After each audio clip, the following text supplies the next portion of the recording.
Hello friends, இன்றைக்கி நம்ம பார்க்கக்கூடிய இடம் Kodiyakkarai. Kodiyakkarai wildlife sanctuary. இது எங்கே இருக்குதுன்னு பார்த்தீங்கன்னா, நாகப்பட்டினம் டிஸ்ட்ரிக்டில் இருக்கக்கூடிய வேதாரண்யம் அருகே இருக்குது.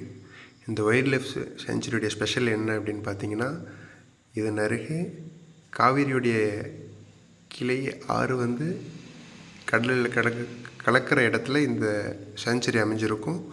இதில் mangrove forest and wild life sanctuary இது ரெண்டும் சேர்ந்த மாதிரியே இருக்கும். இந்த வைல்ட் லைஃப் செஞ்சுரியில் நிறைய மான்கள் மற்றும் நரிகள், ஓநாய்கள் இவையெல்லாம் ரொம்ப ஃபேமஸ். அதுலேயும் குறிப்பிட்டு பார்க்க போனோம்னா பிளாக் பேக் என்று சொல்லக்கூடிய ஒரு வகை மான் அழியும் தருவாயில் இருக்குது. அது இந்த இடத்துல இருக்கிறது ரொம்ப ஸ்பெஷல். மேலும் இந்த வைல்ட் லைஃப் செஞ்சுரிக்கு பக்கத்துலேயே பார்த்தீங்கன்னா பேர்ட் சேஞ்சுரியும் இருக்கும். ஒவ்வொரு வருடமும் வெளிநாட்டு பறவைகள்லாம் இந்த இடத்துல தான் இனப்பெருக்கம் செஞ்சு திரும்ப போகும். ஃப்ளெமிங்கோஸ், அப்புறம் இன்னும் நிறைய வகையான பெரிய வகையான பறவைகள்லாம் இந்த இடத்துக்கு வரும். அதுவும் ரொம்ப ஸ்பெஷல். மேலும் இந்த வைல்ட் லைஃப் செஞ்சுரியில் என்னென்னு பார்த்தீங்கன்னா குதிரை இருக்கும். குதிரை எப்படி வந்தது அப்படின்னா நேச்சுரலாக வந்தது கிடையாது. இங்கே பழங்காலத்தில் அதிகமாக இந்த மக்கள் ட்ராவலிங்காக இந்த ஒதுக்குப்புறமாக இருக்கிறதுனால அவங்க குதிரைகளை பயன்படுத்திகிட்டு இருந்தாங்க. நாளடைவில் அப்புறம் போக்குவரத்துலாம் வந்தது பிறகு அவங்க அதை கைவிட்டுட்டாங்க. 100க்கும் மேற்பட்ட குதிரைகள் இந்த வைல்ட் லைஃப் செஞ்சுரி நிறைய மேய்ச்சலுக்கு ஏற்ற இடமாக இருந்ததுனால அதுங்களும் இங்கேயே தங்கிடுச்சுங்க. அதுங்களும் வழியாக நிறையா இப்போ பெருகிடுச்சு. அதுவும் இந்த வைல்ட் லைஃப் செஞ்சுரியில் இருக்கிறது ரொம்ப ஒரு ஸ்பெஷல். மேலும் ஹிஸ்டாரிக்கலாக இங்கே என்ன இருக்குதுன்னு பார்த்தீங்கன்னா, இந்த பாயிண்ட் கேலிமர் என்று சொல்லக்கூடிய இந்த இடத்துல சோலாஸ் பீரியடில் ஒரு லைட் ஹவுஸ் இருந்துச்சு.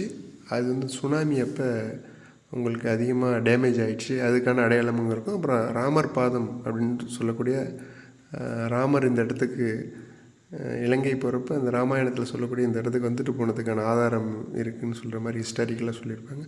அதற்கும் இங்கே நீங்கள் பார்க்கலாம். இன்னொரு ஸ்பெஷல் என்ன அப்படின்னா, இதனுடைய நிலப்பரப்பு அப்படின்னு பார்த்தீங்கன்னா ஃபாரஸ்ட் அப்படின்னாவே நம்ம ஒரு மலைப்பகுதிகளில் இருக்கக்கூடிய வெஸ்டர்ன் காட்ஸாக இருக்கட்டும் மற்றும் இதர பகுதிகளில் ஒரு பெரிய இடத்த கொண்டு தான் ஒரு வைல்ட் லைஃப் செஞ்சுரி இருக்கும். ஆனால் இந்த வைல்ட் லைஃப் செஞ்சுரி ஒரு சிறிய அளவினால் ஏரியாவில் தான் இருக்கும். அதுலேயும் அதுக்கு பக்கத்துலேயே பார்த்திங்கன்னா இந்த பேர்ட் செஞ்சுரி இருக்குது. ரெண்டுமே ரொம்ப ஸ்பெஷலாக இருக்கும். இன்னொரு ஸ்பெஷல் அப்படின்னா இந்த வேதாரண்யம் அப்படின்னாவே உப்புக்கு ஃபேமஸான ஒரு இடம். நிறைய உப்பளங்கள் இதன் பக்கத்தில் இருக்கும். அதையும் நீங்கள் பார்க்கலாம். இன்னும் நீங்கள் இந்த வைல்ட் லைஃப் செஞ்சுரியில் ஒரு சிறிய டெல்டா டிஸ்ட்ரிக்ட்லே ஒரு சிறிய அளவிலான ஒரு வைல்ட் லைஃப் செஞ்சுரி அமைஞ்சிருக்கு அப்படிங்கிறது தான் இதோடைய ஒரு சிறப்பம்சம். மேலும் இந்த இடத்துல நம்ம அந்த வைல்ட் லைஃப் செஞ்சுரிக்கு போகணுன்னா அந்த என்ட்ரன்ஸ்லேருந்து நம்மளை ஒரு 5 கிலோமீட்டர்ஸ் அந்த செஞ்சுரிக்குள்ளே ஃபாரஸ்ட் டிபார்ட்மெண்ட்டில் கூட்டிகிட்டு போவாங்க. நம்மளை கொண்டு அந்த கடற்கரைக்கிட்ட அந்த செஞ்சுரி வெளியே போய் அந்த கடற்கரைக்கிட்ட கொண்டு இறக்கி விட்டுருவாங்க. செஞ்சுரியில் போகிறப்ப நீங்கள் நிறைய மான்கள், அப்புறம் மங்கீஸ், அப்புறம் ஓநாய்கள், குதிரைகள், இது மாதிரியான இன்னும் 2-3 வகையான மான்களையும் நம்ம பார்க்கலாம். அந்த பீச்சில் இருந்து பார்த்தோம்னா ஒரு சேலோ பீச்சு தான் அது. இன்னொரு முக்கியமான விஷயம் என்னென்னா, நம்ம அந்த பீச்சில் இருந்து ஸ்ரீலங்காவை பார்க்கலாம். பைனாகுலர் அது மாதிரி ஏதாவது இருந்ததுன்னா ஓரளவு கிளியராக தெரியும். ஒரு 18 to 20 கிலோமீட்டர்ஸ் தான் இங்கேருந்து ஸ்ரீலங்கா. அதுவும் ஒரு முக்கியமான விஷயம். நீங்களும் இந்த இடத்த மிஸ் பண்ணாமல் பாருங்கள்.